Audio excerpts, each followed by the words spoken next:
What's up sa inyo mga tropa, at eto na naman tayo sa ating printing channel mga tropa. Salamat nga pala lalong lalo na sa nagsasubscribe, at road to 10,000 subscribers na tayo.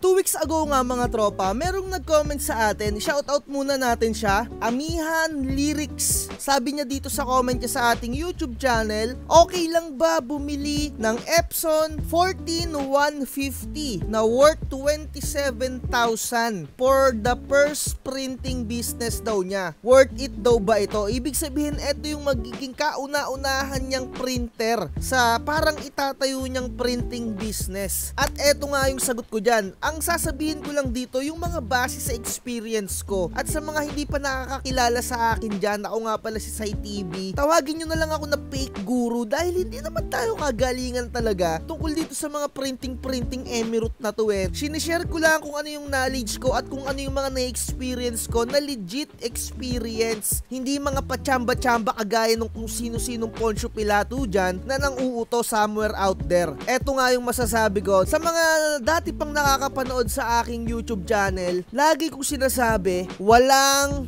printer na isang printer na kayang ibigay lahat ng needs mo. Kung into printing business ka talaga, kung papasukin mo yung mundo na to, walang printer na isang printer lang yung bibilihin mo na kaya niyang i-accommodate yung gusto mo. Kung document printing ka, tapos gusto mong mag-printing ng sticker, na mga vinyl, na mga pang giveaway sa mga motovloggers, di ba? At kung gusto mong mag-photo print, ganyan mga tropa. Walang mga printer na ganyan, at walang printer na gusto mo A3, kayang-kaya niyang i-print ng A3, yung mga ganyan. May mga pros and cons palagi. So eto nga yung masasabi ko sa iyo, Amihan, yung 27,000 na yan, kung gusto mong isugal yan sa printer na yan, go mo lang ng i-go, basta hindi ka magsisisi, no? Pero bilang baguhan ka pa lang dito sa printing business, eto talaga payo ko sa mga nagsisimula pa lang dito sa printing business natin. Magsimula kayo sa printer na tipong kapag ay nasira hindi ka manghihinayang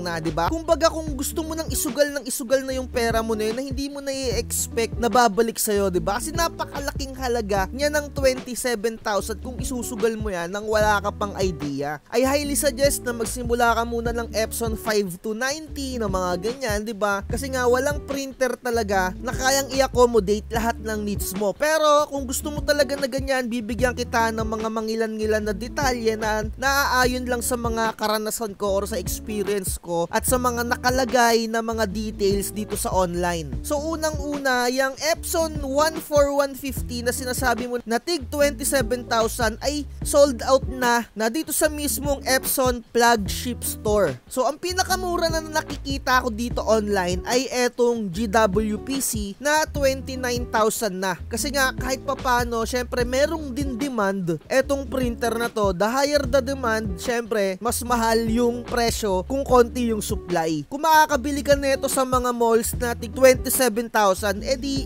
go. At sasabihin ko nga sa'yo, ito yung specs niya mga tropa. Kayang-kaya niyang mag-print ng A3 plus na media size. Kumbaga, ito yung pinakabentahe netong printer na to. At isa pa, yung duplex printing niya. Pwede siyang magbaliktaran ng print na hindi mo na ginagalaw yung papel. Mapa A3 size, mapa long, mapa short, mapa A4, kayang-kaya niyang mag-print ng baligtadan. Syempre, the more na mas mahabang papel yung ipiprint mo ng duplex, the more na mas babagal yung printing niya. At ito yung speed niya when it comes to A4 and A3 size duplex printing. Yung mga text lang to mga tropa, yung mga konting mga minimal na image, ayan, 7 IPM. At kapag A3 size, medyo sabihin na natin na mabagal talaga, 3.5 IPM. Etong speed na to, eto yung kung meron kayong Epson 5290 tapos kayo ay nag-photocopy, nag-xerox, ganyan yung possible na magiging speed niya when it comes to A3 size printing. Pero kung mga simpleng print lang, harap lang, masasabi natin na mabilis talagang mag-print etong printer na to. Etong 14150 na to kasi 17 IPM siya. Kung ikukumpara natin siya sa mga Epson 5290, di hamak talaga na mabilis mabilis yung printing nun. Kasi ang speed lang na itong 5290 ay 10 IPM.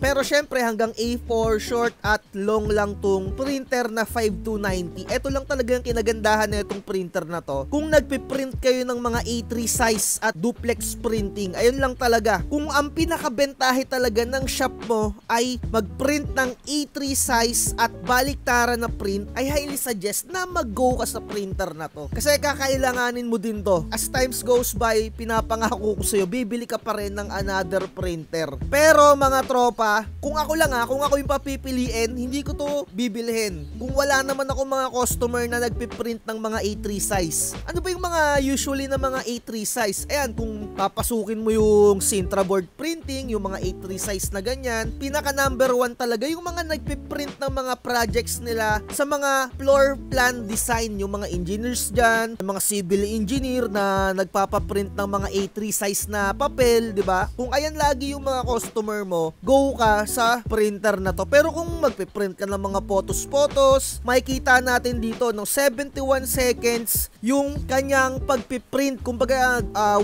minute mahigit. Hindi pa borderless yun mga tropa. 4-hour size lang yun. Kasi nasabi ko sa inyo, parang etong printer na to talaga ay parang design siya for document printing. Kasi kung i-compare natin siya dun sa previous vlog natin na Epson 18050, makikita natin yung kanyang pagpiprint ng speed into 4-hour size ng borderless ay 27 seconds lang. Ayun o, diba? Makikita nyo yung pagkakaiba niya. 27 seconds, 4-hour. When it comes naman dito sa 14150, 71. Kasi ito for document naman siya, 'di ba? Pero kung ako, inuulit ko, kung wala akong mga customer na mga A3 size, hindi ko naman kailangan ng duplex printing or kahit papano, kailangan ko ng duplex printing, I rather go dito sa Workforce printer na meron din siyang duplex printing mga tropa. Yun nga lang, wala siyang A3 size na printing, hanggang mga A4, long and short lang siya, 4R, mga ganon. Pero napakalayo naman ng presyo, diba? Ito parang mabibili mo lang to ng around 24,000, 23,000, tapos cheapless na siya, diba? Pwede ka nang gumamit ng mga alternative ink at napakabilis pa niyang mag-print. Times 2 yung speed niya. Sabihin na natin na almost times 2 kasi makikita natin dito 25 IPM yung kanyang speed ng normal printing, yung pinaka normal niya. Ayun o, bilis niyan mga tropa, lalong lalo na yung mga pumapaldo-paldo dyan na into calendar printing, lalong lalo na ngayong magbabago na naman yung taon, talagang paldo-paldo na naman yung nagpiprint dito gamit yung kanilang mga Workforce printer. At syempre, eto na naman yung election, 'di ba? Kung meron kang Workforce printer, yung mga tarp papel, talagang papaldo-paldo ka din dyan, di ba? Kita nyo naman, di ba? Kung ako sa inyo, eto na lang, kung wala naman kayong mga customer na hindi nyo kailangan ng A3 na size ng papel, di ba? Pero wala siyang borderless ng A4. Hindi siya makapag-borderless nun. Pero kung mga 4R lang, madali na lang yon mga tropa, di ba? At eto yung kanyang another version, yung 3-in-1 or yung merong scanner, 5790. Pero sad to say mga tropa, etong mga printer na to ay phase out na. Pero makakabili ka pa rin neto yung mga merong stock dyan, kumbaga yung maraming stash netong printer na to, no? Yung mga nagtatabi ng madami na hindi pa nabebenta. Kung ako sa inyo, ito na lang bilhin nyo. Pero ang pinaka latest version niya, etong Epson Workforce 5890. Same pa rin, 25 IPM. Pwede kang mag-print din dito ng A4, short, long, mga ganyan, at mabilis mag-print, di ba? At when it comes naman dun sa pinaka maximum output nung kanyang resolution, same as Epson 14150 din. So ipapakita ko sa inyo, maximum resolution 4800 by 1200 dpi dito sa 14150. Same lang to ng mga Workforce printer, yung kanilang mga output, 'di ba? Eto no, makikita nyo dito maximum resolution ng printing Epson 5890. Pero yung Epson 18050, di hamak naman na mas mataas yung kanyang printing resolution. Kasi nga etong Epson 18050 na which is 6 colors printer, design naman to for picture printing. Kumbaga wala kasi talagang printer na pwedeng i-accommodate yung mga needs mo. So sasabihin sabihin na natin na pwede rin naman tong pang documents printing, pero syempre mas design siya for picture, di ba? Wala siyang mga scanner, ito ay print function lang. So, etong 5790 na lumang model nga ng 5890, ito ay yung mga 3-in-1 na mga printer. Wala lang talaga siyang A3 size, di ba? At tignan natin yung presyo naman etong 5890, 30,000 siya.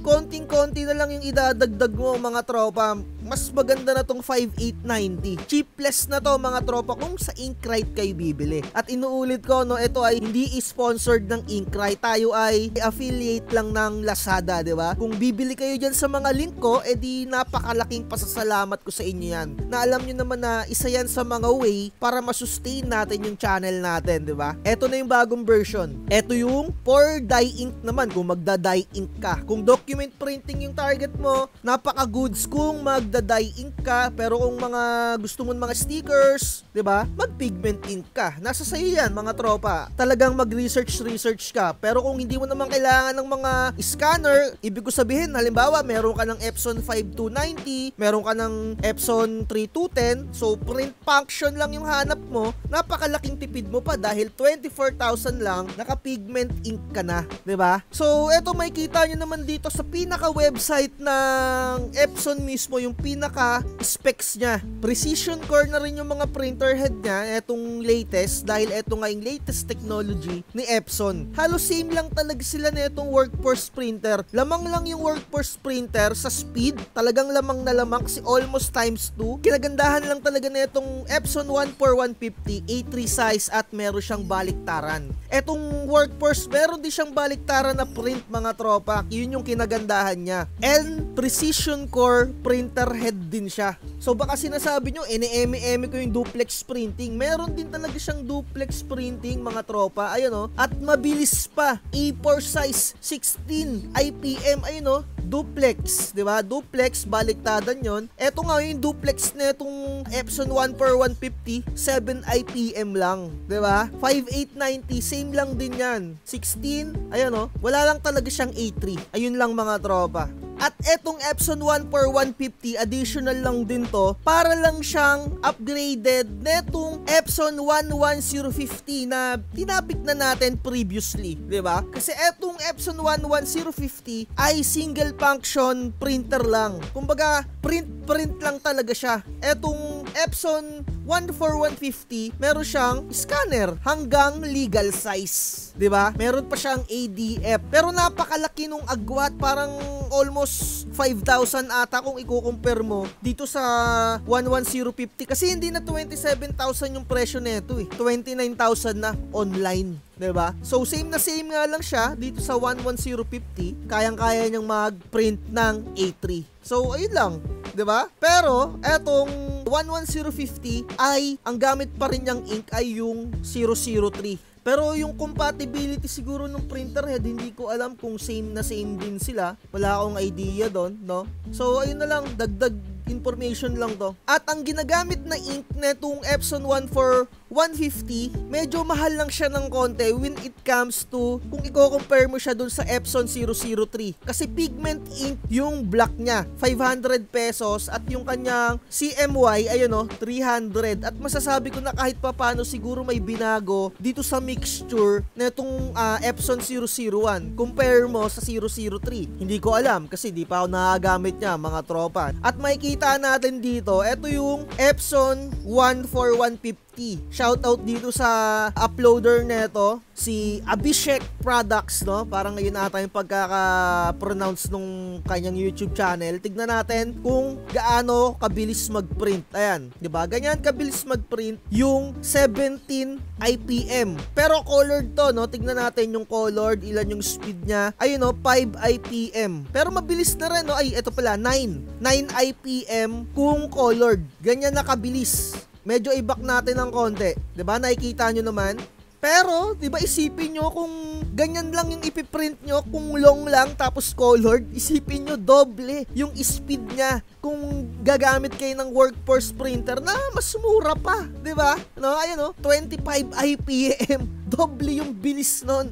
E di mas marami kayong mapuproduce kung workforce printer ang gagamitin nyo. Isip-isip lang tayo mga tropa. Ayan o, kita nyo naman kung gaano siya kabilis mag-print. Diba? Wala akong mapapakita sa inyo pero libre naman yung mga pag-views dito sa internet eh. Konting research lang para hindi kayo ma-auto. Diba? Ayan, ganyan kabilis. Long lang yung pinagpiprintan yan. Hindi yan A3 or something. Legal size lang yan sa pagkakaalam ko, no, mga tropa, no, kung hindi ako nagkakamali. Diba? At makikita naman natin dito yung Epson Workforce Printer na 5890. Ayan o. Ang kinagandahan naman dito sa Workforce Printer, malaki na yung ink na mailalagay mo, no, parang 500 ml na. At pwede kang gumamit ng mga alternative ink. Dito, no, sa abroad to, parang hindi ko alam kung Saudi or kung saan mang lupalop ng mundo to. Ang ginagamit niya na ink, eto nakalagay, no, B58 Top Class yung brand. So, sa kanila lang available yan. Siguro sa Pilipinas, wala niyan. Or maaaring nire-resell or nire-rebrand yung mga ganitong ink sa atin, no, diba? Hindi natin masabi. Pero sa pagkakaalam ko, etong ink na to parang pigment ink sa kanila ata to eh, mga tropa. Makikita nyo naman sa kulay dilaw. Ayun o, yung kulay dilaw niya na dito. Yun yung pinagbabasihan ko eh, sa dilaw eh. Doon ko nalalaman talaga kung pigment or ano eh. Ayun o, ganyan yung magiging output, di ba? At mabilis mag-print, mga tropa. So, siguro naman na sapat na tong naibigay ko sa inyo na informasyon para makapamili kayo kung masasabi nyo ba na worth it etong 1 for 150. Pero para sa akin, kung unang printer mo to, very wrong. Wag mong unahin tong printer na to kung nagpuumpisa ka pa lang. Hindi mo siya mamamaximize eh. Ayun yung pinakamagandang term dun sa printer na to. Hindi mo siya mamamaximize ng gamit agad-agad kung wala pang mga customer, diba? Mas mamamaximize mo tong printer na to kung marami nang naghahanap sa'yo ng nagpapaprint ng A3 size na Sintra board at lalong-lalo na yung mga plan, mga floor plan or kung ano man mga pinapaprint ng mga architect dyan, mga civil engineer dyan, mga sinong etche-bureche na gumagamit ng A3 size na media. Doon mo siya mamamaximize. Pero kung document printing, long, short, A4, stickers, photo print, at meron kang budget na ganyan kalaki, nako, hindi na ako mag-iisip pa. Bibili na ako ng workforce printer. So kung gusto nyo mag-avail ng mga product na nabanggit ko dito, no, ilalagay ko na lang sa description yung mga link. At salamat sa mga nag-a-avail ng templates natin at sa mga nagko-comment at nagsusubscribe dito sa ating YouTube channel. Siguro sapat na talaga tong informasyon na to. Kung kulang pa, mag-comment lang kayo dyan, diba? At sinasabi ko sa inyo, sinishare ko lang yung mga knowledge ko dyan at mga experience ko. Kaya nga tawagin nyo ako na SciTV, the fake guru. So ayun lang, like, share, and subscribe. Lagi kong sinasabi, research is the key, mga tropa, at huwag magpapauto. Bye-bye! Bakit ang gahaman mo? Gusto mo sa'yo lahat na nakikita. Napakadorobo mo. Sa lahat ng kwento ikaw ang bida. Napakahirap mo na makontento. Lahat ng porsyento